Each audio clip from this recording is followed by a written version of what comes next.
Greetings. I've come down to Bridgetown to take care of some business. Now headed back home. Stop and get the ladies a few items. Anyway, I don't know if you guys. It's coming out there. Let her out. She's reversing. So you gotta watch. You might have the right of way, but sometimes you have to let things happen. You gotta give way. People backing out, can't see you. You can wait till they hit you or you hit them and they say, well, you were in the wrong. But you waste all that time. You wasted all that time trying to, and now you gotta fix your car. So, but anyway, 2006. Well, it didn't begin in 2006. I can look back to 2001 and see it even before that.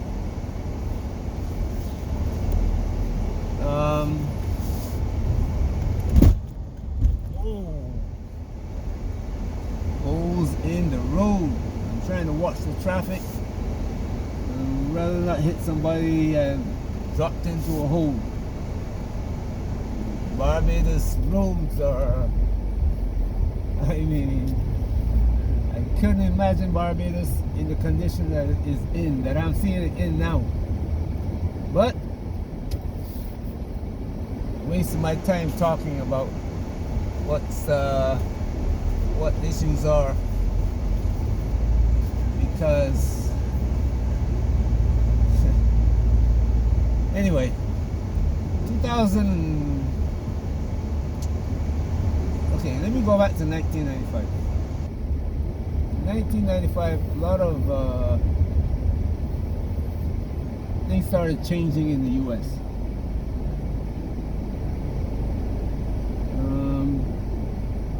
Those changes, well, they didn't begin changing. They were in the midst of rapid change then. Because in 1971, when Nixon decided to go off the gold standard, because the U.S. was bankrupt, pretty much. The amount of gold it owed to other people was far surpassed what it had in the treasury, because it was spending people's money all the time to keep up the standard of American people that they had kind of promised Americans, a car in every garage, I don't know if you remember some of the advertising that we used to have back in the 60s about cars and refrigerators and washing machines and how women don't have to work so hard anymore. And then they began to change in order to keep the banks from going bankrupt and to satisfy what you would call was the feminist agenda. The feminist agenda was not an accident. It's not something that women got, even though they were fighting for it for quite some time. But America was moving into a system of credit instead of debit. Instead of having money in the bank, you're going to have money on your credit card. And so, to pay off the credit card, don't forget now, there are people in America who look at these numbers, right? They look at the number of people who are going to be alive so Social Security won't crash. They look at the people, how much spending, everyone. Black people, children, adult women, men, they look at disposable income, how many houses they can build, how much credit they can create. All of that, people get paid to do all of this. Big money, big bucks, they get paid to do all of this. And they saw that America can't survive off of the debit system, having money in the bank, saving up for when you get old. So what they did was they pushed both parents working. But when they push both parents into the workforce now, there's nobody at home to take care of the children when they come home from school. They are already pushed families, they push the parents. My father I was encouraged to move out of my father's house, for example, and have my own. God bless the child that had his own, was the motto. While all the time prior to that, it was grandparents, parents, and children in the house, and sometimes great-grandparents, because the children growing up seeing this linear, this line will follow, and keep family. That was the family strength. That's how family strengthened and built wealth, right? Children growing up in their parents' household continue the wealth of that family. But they had already decided that we're not going to have that. We're going to do something different. Parents no longer in the house. Grandparents and parents separated. And then, even the parents now, both parents going out to work instead of mother staying home and taking care of the children. So we have that problem being created. We have the credit. Now everybody's living off credit instead of putting money in the bank. That was planned. The banks decided, the bankers, they go back and forth to the Federal Reserve. So anytime they come up with a program, they put somebody in the Federal Reserve who's going to bring up that program, establish it as how do the United States put it? But it's a program that's going to follow. Every governor, every Federal Reserve governor after that is going to continue that program. I forgot the word that they use for it right now. But anyway, every Federal Reserve governor or leader of the Federal Reserve after that is going to come up and continue that program. Every Treasury Secretary is going to continue that program because they all will work in concert with each other. So this credit card, everybody was getting one. Everybody's going to get one. Well, we all got one now, but that's the way it was back then. Bankrupt, so they came up with a program. The other thing is that they took what was then the wealthy, a program for the wealthy, where these guys were sheltering their money away from the taxes, 401ks, and they started pushing that into the system in order to not have to pay money into Social Security. But as you can see, it's all backfiring now. It's always, they were going to borrow money. The federal government is going to borrow money just like everybody. Instead of borrowing money and paying it back, they were going to borrow money now and keeping it. And this money that they were going to borrow and keep was coming out of Social Security, because Social Security was bringing in as much money as they could borrow, as they wanted to borrow every month. Right? People were contributing a certain amount of money. The federal government was running a deficit of $50 billion a month. And so happened Social Security was bringing in 50 billion over what was being paid out per month. Yeah, what we'll do is just give them an IOU, and we're going to keep interest rates low, so we don't have to, when we pay back that IOU, really we're not paying back what we took out. We pay back less than we took out. So you get all of these programs that were created coming together, and then in 2001, boom, you get a shaking in the system, in the stock market, and all of the, what they call the tech companies, which were just coming into focus at the time. You know, people will see the tech companies as growing up, and they invested in them, so all the other investments that they had prior were, they would call them safe investments. They were what they call safe investments then, but techs were safe investments. So people just dropped out of the market set of tech companies, and the tech market crashed. That was the first shake. The next one was the housing crash of 2008. Well, it began actually late 2005 and got going in earnest in 2006.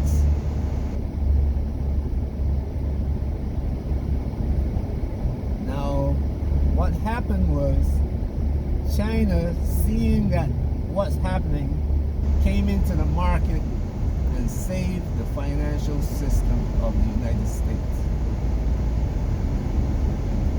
But instead of giving credit to China and saying, okay, we're going to change BYD or Honda Electric. So many electric cars in Barbados, man. But electric cars is like half to sometimes 40%, 50% cheaper than the petrol car. But anyway, that's why you see the U.S. is not bringing them into the U.S. The U.S. government banned them from the U.S. But anyway, China saved them that time because China wasn't ready to take over the financial system. If the market was going to crash, China was going to lose a whole lot of money because they were buying, not only China, because U.S. had a whole lot of IOUs of China, so China came in and saved the U.S. banking system, which in turn saved the world banking system. But then instead of saying, okay, we are going to change, we're going to do something about this so that it won't happen again, Obama came into office, forgive all these, the people who not caused it, they directly, they planned it. They planned it. They knew it was going to fail, but they still went ahead with it. Because they don't do things unless the computer says, yes, this thing is safe. But they figure they can make so much money out of it that nothing will, you know, they don't have to worry. And then they held the government over the barrel and say, hey, if you don't save, if you don't give us our money, we're gonna crash your government. We're gonna crash all the world governments, and then we're gonna take over the whole system and we're gonna run it ourselves. Holy crap. And that's actually what happened. They walked in the office of the president and said, you're going to do this. People won't believe this, but this is exactly what happened. They just told him up front, you're going to do it. We are not asking you to. You're going to. And then he couldn't prosecute any of them. Anyway,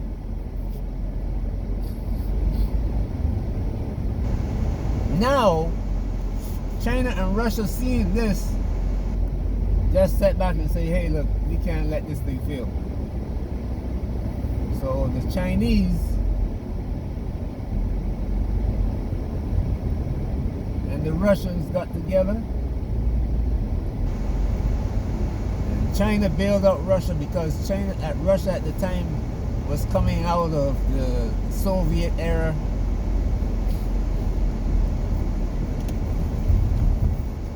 And they didn't have the money, but they had the military. And China, knowing that if they put their foot forward, that the U.S. and what they call the neocons now, the bankers and all, they would have just chopped China's legs off. So China said, okay, what we're gonna do is, you are going to be the military that protect our economy.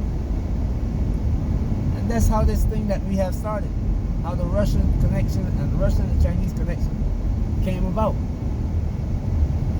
So now we have the Russian military protecting the Chinese economy until China develops its military. And China has developed a formidable military. As a matter of fact, one of the things that happened that sped up this situation was that one drone that the Iranians brought down over Iran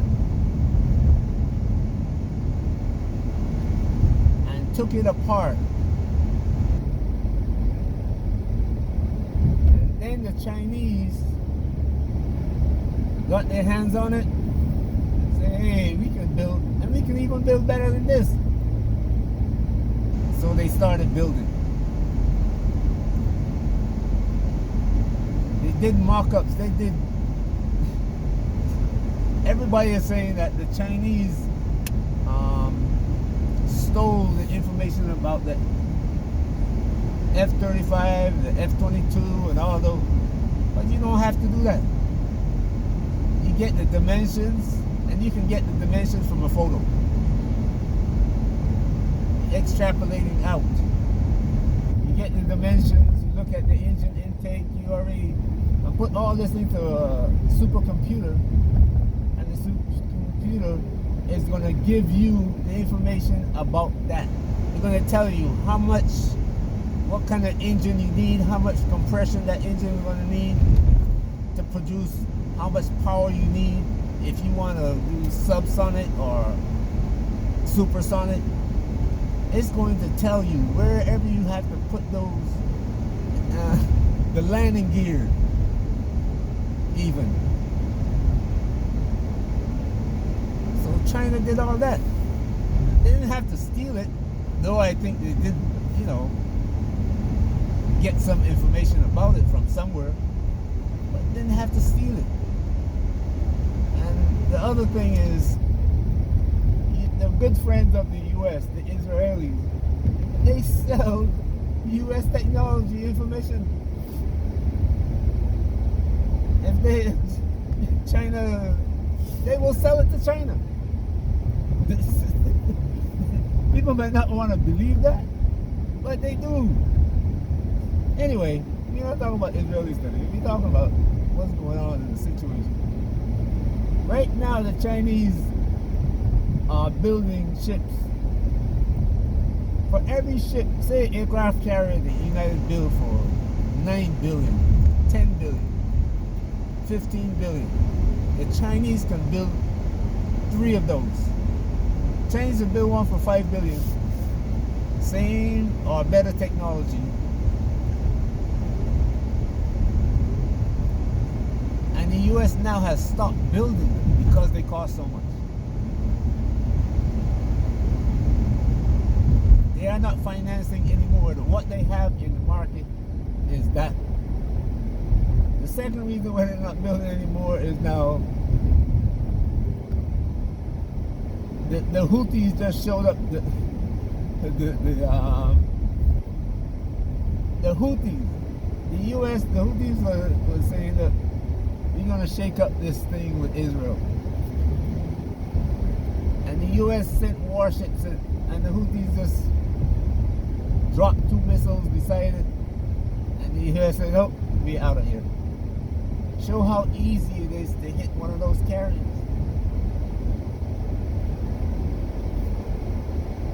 so easy. It's not like before when nobody had the technology, but now everybody's got it. But the situation we are in now is that the U.S. they have the ability to fight a war, but they will lose. And just like in World War II, when the U.S. joined the war, that they joined as the strongest nation. So everybody else got wiped out and the U.S. retained its strength. What we have now is Russia and China and the SCO and the U.S. being pushed into a position where it's going to slowly decline, leaving just China. Now if we go to war, then it's going to be a problem. But the Chinese market, things can get worse than what they will if we go into a full-scale war. But the Chinese and the Russians are trying to evade a full-scale war. And I believe, I hope you guys can see it. If we go into a full-scale war, there's going to be damage, but the U.S. is going to be thwarted. All of Europe is going to be flat, like after World War II. The U.S. is pretty much going to be, yes, they will have a couple of submarines out there, but depends on when these submarines launch their missiles. They gotta say, well, will our missiles be taken out? Do we try to hold on to our missiles, make it back to port, and then negotiate an end to the war? Because that's what's happening.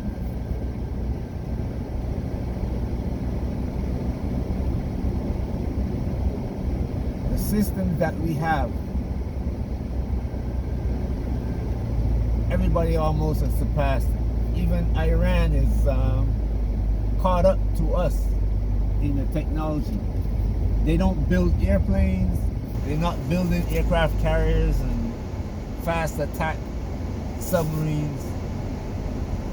But when they get a missile that can hit the US, US is pretty much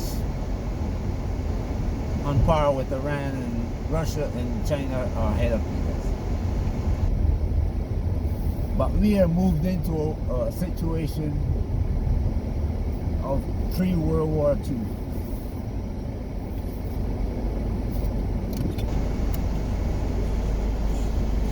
That's the situation we have moved into now.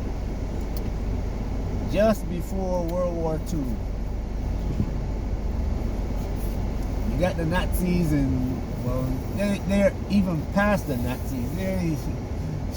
They're in a league all by themselves. You know, the Nazis just believed that they were the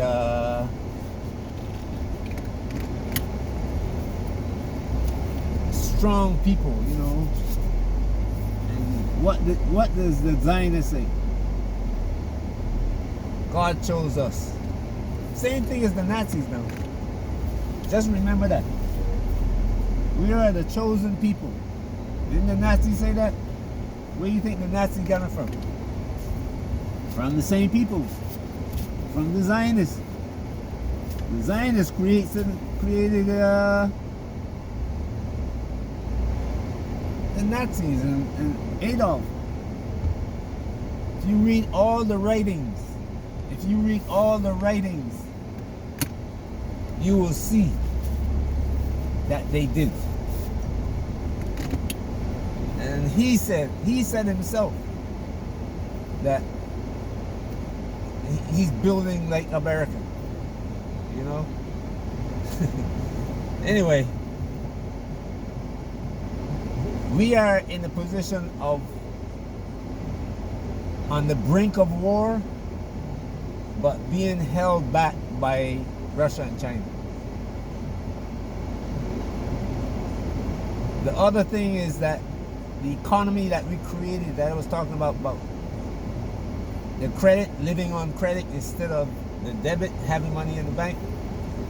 Our credit is so far gone. Our credit card is so far. You used up all the credit card, and there's no way that the credit card can be paid off. That's the situation in America and all of Europe. Actually, all of the world except China and Russia. Even Iran has got money in the bank, and we don't.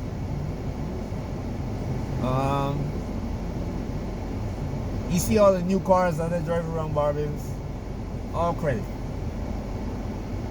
I was just saying, a new car in Barbados, $130,000. Average Barbadian don't make that.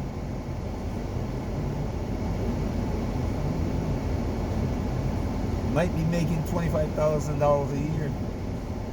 How did they get money to buy that? All their money is going towards car payment. But anyway, that's the situation we're in. The financial system is failing. The military is failing. Our military. We got the nuclear weapon, but who are we going to use it on? Nobody now is afraid of the weapon going off, except that they say, you know what? Nuclear war, everybody's going to die. Nobody is saying, well, America is not even America now saying we're going to come out alive. And that's what they were planning before. That America can come out alive and rebuild before everybody else. Now they're saying, you know what? Nobody's going to be alive. And that has happened before. Nobody wanted to tell you that. All the scientists, they want to dig in here and dig in archaeologists telling you about how we had floods and how we had rocks coming from the sky that caused the wipe out the dinosaurs. Nobody is telling you about this situation where we fought the nuclear war and destroyed everything on Earth, and then gradually had to rebuild.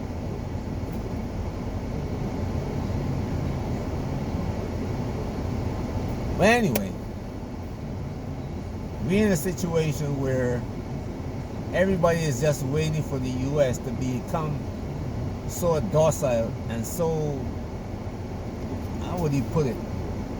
You know, you got the bad man on the block's got a Rottweiler that everybody's scared of, and then that Rottweiler got sick, and now everybody stands in front of his house and tell him come out, and then he stays in the house and don't come out. The U.S. is getting to that position.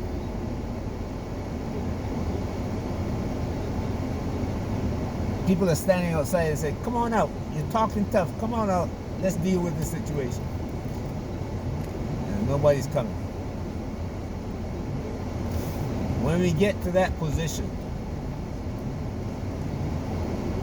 then the other people are going to say, okay, now let's, you know what, let's start, we're going to watch him, make sure he doesn't play the fool anymore, and then we're going to start building what we want to build. And that's what's happening. Now, if somebody, what do they call the neocons, they call themselves, the Zionists, they call themselves, they decide that, you know what, let's set off this bomb and kill her, everything's gone. I hope you hear what I'm saying. It can come to that. Because they can say, well, you know what, we got this building in Norway where we have all the information stored. We got one in this country, that country, and we got one in this state of America, we got one in that state of America, and all the people that we can get inside there. If we get 10,000 people in each one building, and we survive, then we can slowly rebuild like we did the last time. You hear what I'm saying? Like we did the last time. If they go to that option, we're in trouble. But if they don't go to that option, America is just gonna, the dollar is gonna be around, but it's gonna be like the British pound or the French franc. And Europe is gonna become like a little puppy, well they are already. And the Africa that you see today is going to change.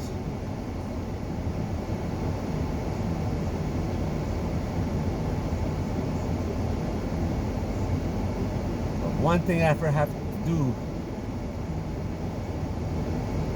is start using the knowledge of all their people. Stop enslaving or sending their people to be enslaved in other places to build for other people. Let them remain at home. If we had done that 600 years ago, America would still be America.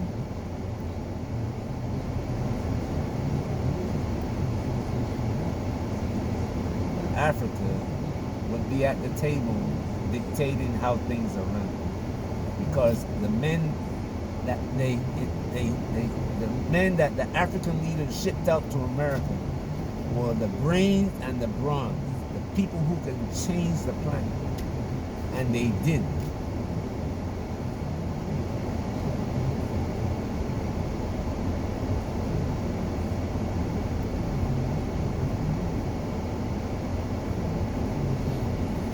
Still today, African leaders can't figure that out.